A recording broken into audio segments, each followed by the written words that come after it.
The deputy's radio crackled twice before he looked up from his notepad, recognized the man standing in the driveway, and went very quiet. Carol Hensley had called 911 on her neighbor for parking a personal vehicle in front of his own home during an HOA-designated no parking window. She had done it with the confidence of a woman who had made that call before and watched it work.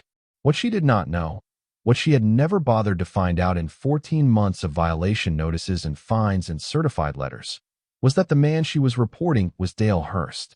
And Dale Hurst was the county sheriff.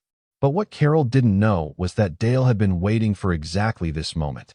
Before we dive in, drop a comment telling me where you're watching from and what time it is there. And if you love HOA Revenge Stories, hit subscribe. You don't want to miss what comes next. Dale Hurst was 63 years old, recently widowed, and in his 31st year of service to Calhoun County, the last 9 as its elected sheriff. When his wife passed, the house they'd shared for 26 years became something he couldn't navigate alone. Too many rooms. Too many mornings. His daughter had suggested the Pinecrest Commons development, a newer HOA community on the quieter edge of the county, 20 minutes from the department, close enough to feel connected and far enough to feel like a different life. Dale had bought the house in March, moved in with a pickup truck and a dog named Hatch, and told himself that the next chapter was supposed to be simpler. He drove an unmarked county vehicle to work, kept his hours irregular the way law enforcement always does, wore civilian clothes at home, flannel, jeans, work boots, because a man who spends all day in uniform wants to spend his evenings without one. He didn't advertise what he did. He wasn't that kind of man. He noticed Carol Hensley the first week, HOA president for 5 consecutive terms. Carol moved through Pinecrest Commons with the absolute authority of someone who had been the most powerful person in a small world for so long she'd forgotten the world had edges. 50s, sharp-featured, hair always set, blazer always pressed. She carried the HOA rulebook the way some people carry a badge as proof that she had the right to stop you and ask questions. She welcomed Dale with a smile and a parking addendum, a new community policy she'd implemented the previous month restricting street parking during certain hours to preserve, as she put it, the neighborhood's visual flow. Dale thanked her, moved his truck to the driveway. He didn't mention what he did for a living. That was his first and only strategic decision. The first violation notice arrived 11 days after Dale moved in. It cited his personal truck, a civilian Ford F-150. No county markings, parked in front of his own house for 40 minutes during the restricted window on a Sunday morning. The fine was $50. The notice was signed by Carol Hensley, president, Pinecrest Commons HOA. Dale read it twice, paid it, filed it in a folder. He was a law enforcement officer of 31 years. He understood the value of documentation better than most people understood anything. The second notice came 3 weeks later. His truck again, this time for being parked with 2 wheels marginally over the edge of his driveway apron, cited as encroaching on the community pedestrian easement. The fine was $75. Dale measured the encroachment with a tape measure before he wrote the check. It was 4 inches. He photographed it, noted the measurement in his file, and mailed the payment certified. He said nothing, because he had learned in 31 years that the people who say nothing while building a file almost always outlast the people making noise. By month 4, he had 7 notices. Violations for the exact same truck parked the exact same way on different days, as though Carol was cycling through the same citations hoping he wouldn't notice the pattern. A fine for his porch light, deemed too bright under the HOA's exterior lighting standards. A warning about Hatch's dog being walked without a leash retractor of the specific brand mandated in the community pet policy addendum Carol had added to the bylaws 6 months earlier. Dale filed each one, photographed each one, sent each response certified mail with return receipt. He had not yet mentioned his occupation to a single person in Pinecrest Commons. That was when his neighbor Margaret introduced herself. Margaret Osei was 68, a retired court reporter who had lived in Pinecrest Commons for 7 years and had developed the particular precision of a woman who had spent decades transcribing what people said in rooms where words had legal weight. She appeared at Dale's door one Saturday with a covered dish and a file folder. The 2 items, she said, she brought to every new neighbor she decided was worth knowing. The file contained documentation of Carol's enforcement patterns going back 4 years. Selective citations, always targeting the same profile of resident, always intensifying after any attempt at pushback. A widower in the corner unit who had received 31 notices in 8 months before accepting a buyout offer and leaving. A retired couple who had been fined into compliance on every exterior modification they'd ever requested.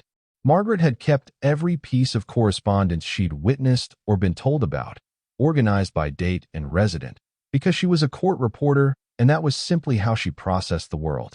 Dale made copies of everything, added them to his file, which was now 2 folders thick.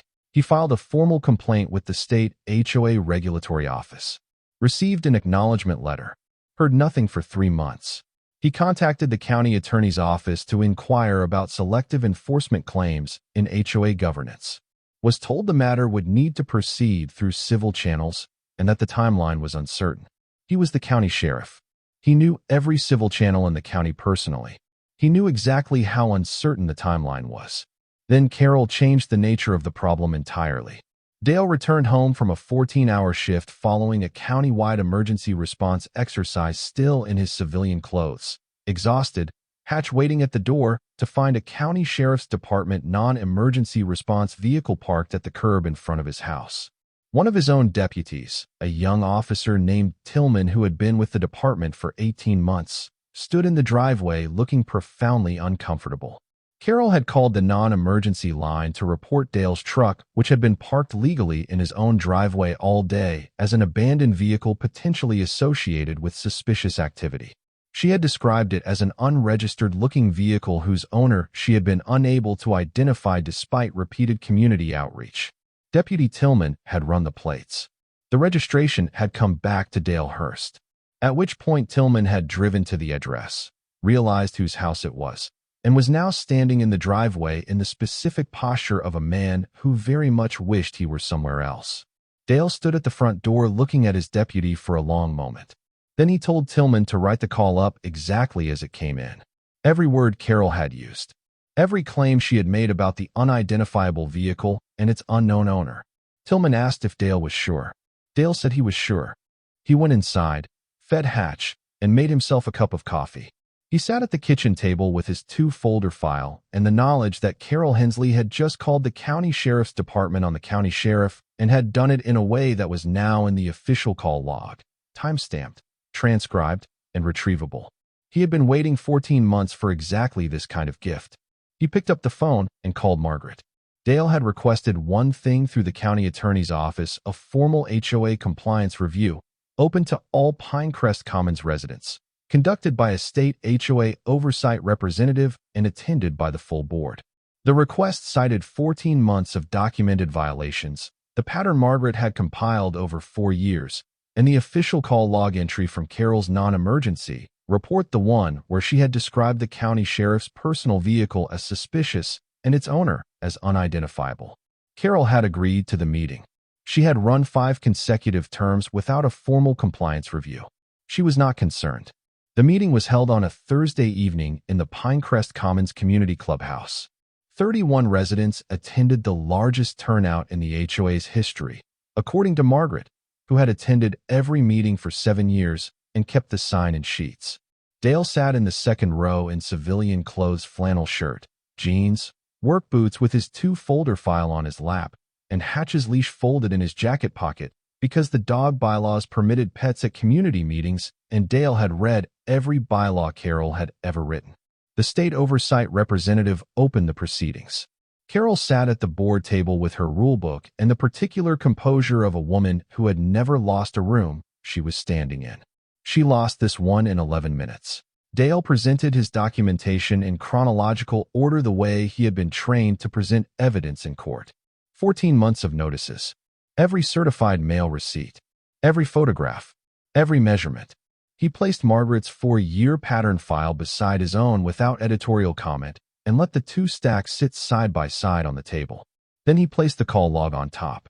Carol's own words, her description of the suspicious vehicle, its unidentifiable owner, her repeated community outreach to locate him, read aloud by the state oversight representative in the flat procedural tone of someone reading from an official record.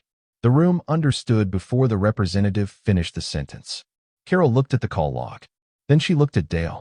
Then she did something that finished her more completely than any document in either folder. She told the room that she had filed the non-emergency report in her capacity as HOA president because community safety oversight was within her governance authority, and that she stood by every enforcement action she had taken as consistent with her duty to the residents of Pinecrest Commons.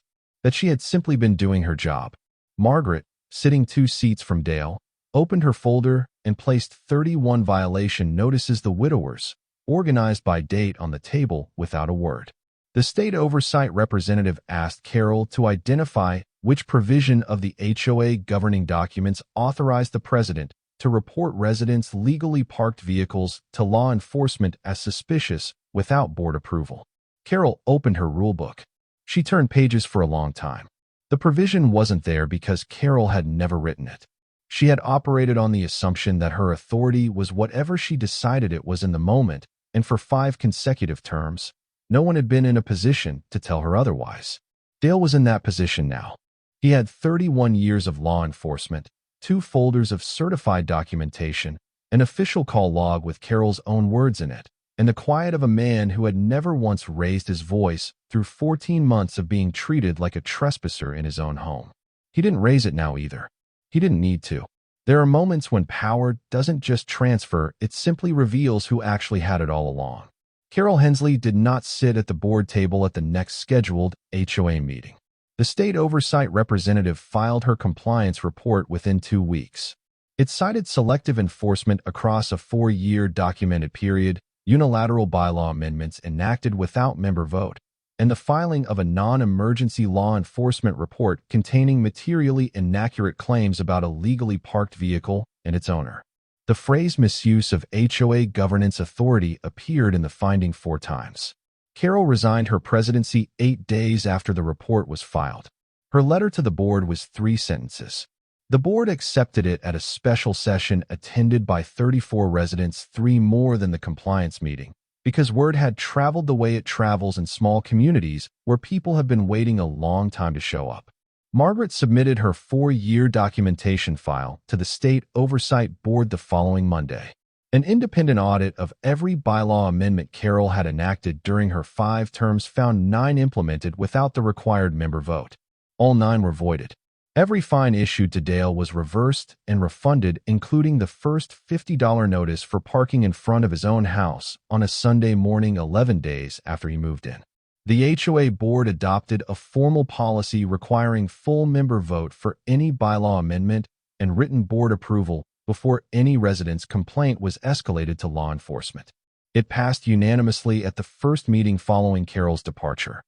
Dale kept the file, both folders, not because he needs them anymore, but because a man who spent 31 years in law enforcement knows that documentation is the difference between a story and a record. He parks his truck wherever he wants now, walks hatch every morning without consulting a bylaw, sits on his porch in the evenings the way he always meant to when he moved here quietly, without incident, in the particular piece of a man who was patient long enough for the truth to do its own work. He has no regrets. He never raised his voice, never bent a rule, never used his position to retaliate against a woman who had spent 14 months using hers against him. He simply documented everything, requested 1 meeting, and let 31 years of knowing how evidence works do what 31 years of knowing how evidence works does. So here's what I want to know. Leave it in the comments. If someone spent 14 months treating you like you didn't belong in your own home, and you had every tool you needed to end it in a single evening, how long would you have waited before you used them? If you enjoyed watching karma work, smash that like button and subscribe. I post new HOA revenge stories every week. Comment below. Have you ever dealt with a Karen like this? कैसी लगी आज की video? अगर video अच्छी लगी है तो video को लाइक करें और कैसा लगे स्टोरी का पैच कमेंट में ज़रूर बताएं और हमारे चैनल को ज़रूर सब्सक्राइब करें ताकि हमारी आने वाली हर न्यू वीडियो सबसे पहले आप तक पहुंचे। Thanks for watching.